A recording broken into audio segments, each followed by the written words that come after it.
तो आज हम बात करने वाले हैं बीटेक फर्स्ट सेमेस्टर का पेपर है जो basic electronics engineering paper code है जो 114। उसमें हम देखने वाले हैं मोस्ट इम्पोर्टेंट टॉपिक जो लास्ट टाइम अभी एग्ज़ाम का चल रहा है, जो कौन से टॉपिक पढ़ेंगे तो फिर एग्ज़ाम में अच्छा स्कोर कर सकते हैं हम। जैसे कि पहला और दूसरा यूनिट में पीएन जंक्शन डायोड, फिर उसके बाद IVC characteristics of diode, review to half wave full wave rectifier, zener diode, clamper clipper circuit, semiconductor. Third unit जो है उसमें बीजेटी सर्किट के बारे में, structure of BJT, IV characteristics और BJT as a switch, BJT as a amplifier, BJT as a amplifier small model, bias circuit, current mirror, CE, CB, CC amplifier, small signal equivalent circuit, high frequency equivalent circuit of BJT. उसके बाद चौथा unit जो है field affected transition के बारे में, जिसमें MOSFET structure, IV characteristics, MOSFET as a switch, MOSFET as a amplifier, small signal model and bias circuit, CS, CG, CD amplifier, small equivalent circuit. फिर उसके बाद इसमें न्यूमेरिकल में आएगा गेन फाइंड इनपुट इम्पीडेंस निकालने के लिए। उसके बाद टॉपिक है फिर ट्रांसकंडक्ट निकालने के लिए, और उसके बाद लास्ट टॉपिक है इसका हाई फ्रीक्वेंसी इक्विवेलेंट सर्किट। ये है फील्ड ट्रांसपोर्ट इफेक्ट ट्रांजिस्टर का। उसके बाद जो पांचवा यूनिट है जो बेसिक इलेक्ट्रॉनिक्स इंजीनियरिंग का, जो ऑपरेशनल एम्पलीफायर, इसमें ब्लॉक डायग्राम आ सकता है एग्जाम में। उसके बाद characteristics of the operational amplifier, concept of virtual ground, inverting non inverting amplifier, voltage follower. Adder में दो तरह का हेडर होता है, half wave full adder. Subtractor में भी दो तरह का होता है, half wave full subtractor, integrator, differentiator. और जो लास्ट यूनिट यानी है 6 unit fundamental of digital electronic, जिसमें नंबर सिस्टम का कन्वर्जन पढ़ना होगा, decimal to binary, binary to decimal number system है। उसी तरह ऑक्टा हेक्साडेसिमल। फिर उसके बाद लॉजिक गेट, यूनिवर्सल गेट में ट्रूथ टेबल, उसके बाद लॉजिक डायग्राम और ब्लॉक डायग्राम। उसके बाद बुलियन अलजेब्रा।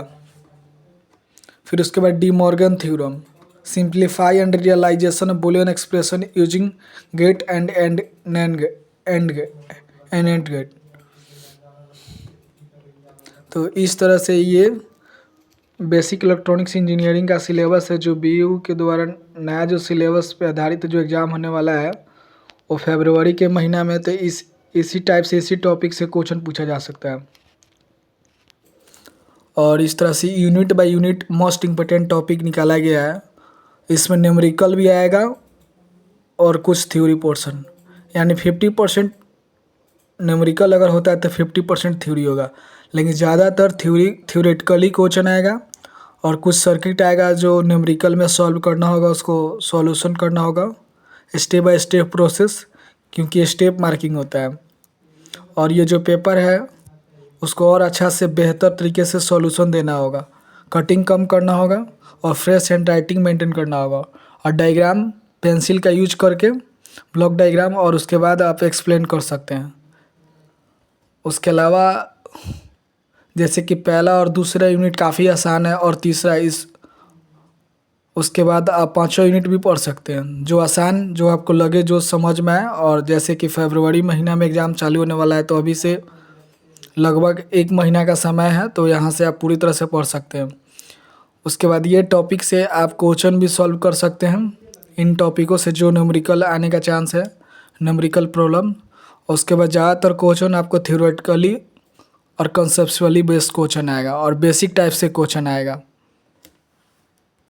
उसके अलावा जो है इसमें लॉजिक गेट का सर्किट और यूनिवर्सल गेट का, नैंड गेट का आएगा। उसके बाद नंबर सिस्टम से आपको क्वेश्चन 9 क्वेश्चन देखने को मिलेगा यूनिवर्सिटी एग्जाम में, जिसमें से क्वेश्चन नंबर 1 जो ऑब्जेक्टिव टाइप होगा, कुछ क्वेश्चन आपको लिखने का भी रहेगा, कुछ MCQ भी रहेगा। उसके अलावा आपको बाकी का जो 8 क्वेश्चन होगा उसमें 7 मार्क्स का हो जाएगा, मतलब एक क्वेश्चन 14 मार्क्स का, जिसमें जैसे 2 का ए तो फिर 2 का बी, इसी तरह करके रेंडमली 2 से लेकर 8 तक 9 तक रहेगा। जैसे 9 का ए बी, तो आपको 5 क्वेश्चन अटेम्प्ट करना होगा और इसमें डायग्राम पेंसिल से बनाना होगा। इसके अलावा सेमी कंडक्टर टॉपिक और जेनर डायड एलईडी से भी क्वेश्चन पूछा जा सकता है, जो कि पहला यूनिट में है। और फोटो डायड से भी क्वेश्चन आएगा। तो सिलेबस का 60% ऑलमोस्ट भी आप कंप्लीट करते हैं तो एटलीस्ट गेट आप अच्छा मार्क्स ला सकते हैं एग्जाम में आउट ऑफ 70। और पासिंग नंबर जिसका 25 है, 70 का आप एग्ज़ाम दे रहे हैं यूनिवर्सिटी, तो उसमें पास करने के लिए आपको 25 नंबर ज़रूरी है, तो अभी जाके आप पेपर पास कर सकते हो, अदरवाइज फेल हो जाएगा पेपर में। ऑपरेशनल एम्पलीफायर तो वो काफ़ी आसान टॉपिक है, इसको कम समय में पढ़ा जा सकता है। यूट्यूब एक चैनल है टेक गुरुकुल, जिससे आप पूरी रेंडमली जितने भी टॉपिक यहाँ लिखा गया है बेसिक इलेक्ट्रॉनिक्स इंजीनियरिंग का, तो आप इसको यूट्यूब से जाके पढ़ सकते हैं।